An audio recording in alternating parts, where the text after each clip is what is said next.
कहानी है खुशी की। खुशी जो 11th में पढ़ती है। बात वहां से शुरू होती है जब स्कूल के अंदर वो डेज चल रहे थे, जैसे कॉलेज में चलते हैं वैलेंटाइन डेज, रोज डेज वगैरह वगैरह। खुशी ने देखा कि यार सबके बॉयफ्रेंड्स गर्लफ्रेंड्स वगैरह है, सब लोग मस्ती करते हैं, एंजॉय करते हैं, सिर्फ मेरा ही कोई बॉयफ्रेंड नहीं है। उसको बड़ा दुख होता था कि काश कोई मेरा बॉयफ्रेंड होता जो मेरी केयर करता, मेरे साथ घूमता, मस्ती करता, हम भी ऐसे एंजॉय करते, बातें करते सब। कुछ वक्त के बाद उसकी ज़िंदगी में एक लड़का आता है। लड़के का नाम करण, उसी के क्लास का लड़का था। करण और खुशी पहले तो दोस्त थे, लेकिन धीरे धीरे धीरे धीरे करके ये दोस्ती बॉयफ्रेंड गर्लफ्रेंड वाले रिलेशन में बदल जाती है। खुशी को तो पहले से वो एक खालीपन था, तो उसको ये खालीपन उसका पूरा हो रहा था यहाँ पे। अब ये प्यार था कि अट्रैक्शन था, उस खालीपन की वजह से वो उसे समझ में उस वक्त पे नहीं आया था, लेकिन ये रिलेशन काफ़ी क्लोज हो चुका था। अब वो लोग सब जगह पर साथ में घूमते थे, हाथ में हाथ पकड़कर फिल्में देखते थे, सब कुछ जैसे एक बॉयफ्रेंड गर्लफ्रेंड में होता है। घंटों तक रात को बातें होती थी, चैटिंग वगैरह वगैरह। एक दिन करण का मैसेज आता है खुशी के ऊपर, can you send me your pics now. Khushi ने बोला कि पिक्स तो मेरा इंस्टाग्राम चेक कर लो, मेरा एफबी चेक कर लो। करण ने कहा no, can you send me your nude pics. Khushi ने इस बात को बड़े हल्के फुल्के में लिया, मजाक में लिया और कहा कि वेरी फनी। करण से no please send me your nude pics. अब खुशी को थोड़ा सा शॉक लगा। उसने बोला कि तुमको पता है कि तुम क्या पूछ रहे हो, क्या बोल रहे हो तुम, क्योंकि ये बातें चैटिंग में हो रही थी, तुम करण ही हो ना। तो उसने बोला कि हाँ मैं करण ही हूँ, please send me your 2 or 3 pics. Khushi ने गुस्से में फोन रख दिया, लाइट ऑफ की और सो गई। लेकिन खुशी का फोन वाइब्रेट होता रहा, करण के मैसेज पे message, please please please please please please. खुशी ने लाइट ऑन की, फोन चेक किया और फाइनली वो बेवकूफ़ों वाली हरकत करने के लिए तैयार हो गई। उसने पूरा न्यूड तो नहीं, लेकिन कुछ कुछ कपड़ों के अंदर फोटोज खींचे और उसको भेजे। अब ये रोज का हो चुका था। करण का रोज मैसेज आता कि पिक्स भेजो।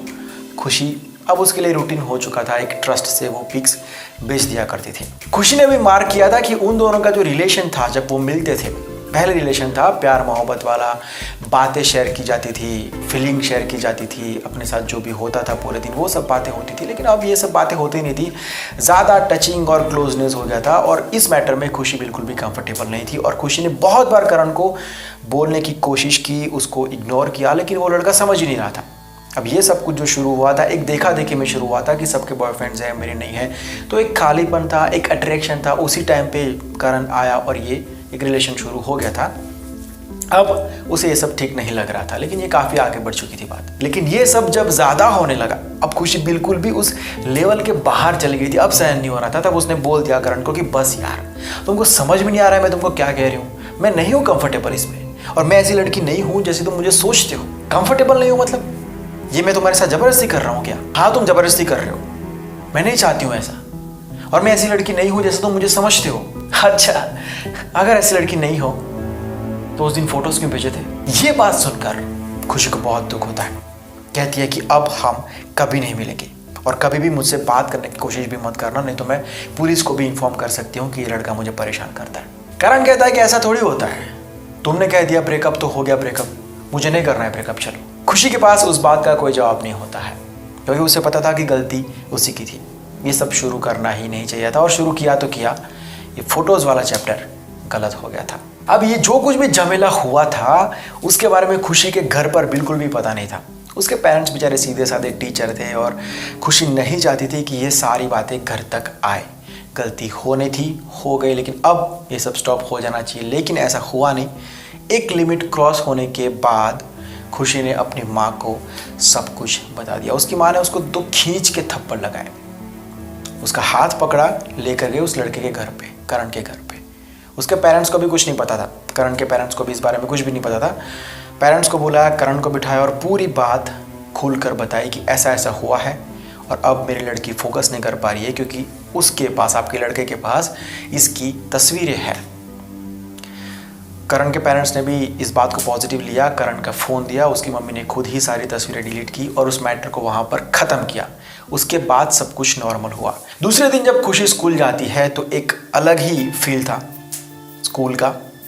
अब वो हर चीज़ को देख पाते थे कि उसके पास उस वक्त भी एंजॉय करने के लिए बहुत सारी चीज़ें थी, बहुत सारे ऑप्शन थे। उसकी फ्रेंड्स थी, लड़कियां बहुत सारी फ्रेंड्स थी, स्पोर्ट्स, को करिकुलर एक्टिविटीज़, बहुत सारी चीज़ें थी। लेकिन उस वक्त उसने ये सोचा था कि बॉयफ्रेंड नहीं है तो ज़िंदगी में कुछ नहीं है, क्योंकि माहौल ऐसा था, देखा देखी सब कर रहे थे तो मैं क्यों ना करूं।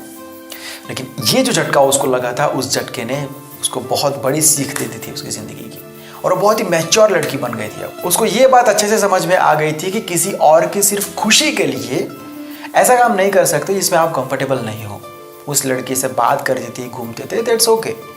लेकिन जब उस लड़के ने ऐसी तस्वीरें मांगी और जिसमें वो कंफर्टेबल नहीं थी, जो भी उसके एथिक्स थे, वॉट जो भी उसका था, लेकिन वो कंफर्टेबल नहीं थी, लोग करते होंगे लेकिन वो कंफर्टेबल नहीं थी, तो उसको ना कहना चाहिए था, जो उसने नहीं किया था। सो moral of the video is कि जिस काम में आप कंफर्टेबल नहीं हो तो सिर्फ और सिर्फ सामने वाले की खुशी के लिए, उसका मन रखने के लिए हाँ मत कहो। नहीं हो तो ना कहो, it's okay, it's totally okay to say no. इसमें कोई बुरा नहीं है। अगर सामने वाले को बुरा लगता है दैट्स ओके, लेकिन आप अगर कंफर्टेबल नहीं हो तो नहीं हो, से नो। खास करके ये जो नो कहने वाली बात है ना, कभी कभी हम सोचते हैं कि यार नहीं यार, मैं ना कह नहीं सकता हूँ, मैं उसको उसको मना नहीं कर सकता हूँ क्योंकि उसको बुरा लग जाएगा। इट्स ओके, बुरा लग जाएगा तो थोड़ी देर के लिए बुरा लगेगा उसको। तो ये कभी कभी हम सामने वाले का मन रखने के लिए, या फिर उसके दिमाग में हमारी जो रिस्पेक्ट है, वॉट एवर जो भी है, रिस्पेक्ट है, प्यार है, एक्सपेक्टेशन है, उसको सिर्फ बनाए रखने के लिए हम हाँ कह देते हैं। ऐसे कामों के लिए हाँ कह देते हैं जो हम नहीं कर सकते हैं। वो सिर्फ पिक्स वाले की बात नहीं हो रही है, और भी बहुत सारी चीज़ें हैं। हर वो काम जो आप नहीं कर सकते हो और आप हाँ कह रहे हो, उस काम की बात हो रही है।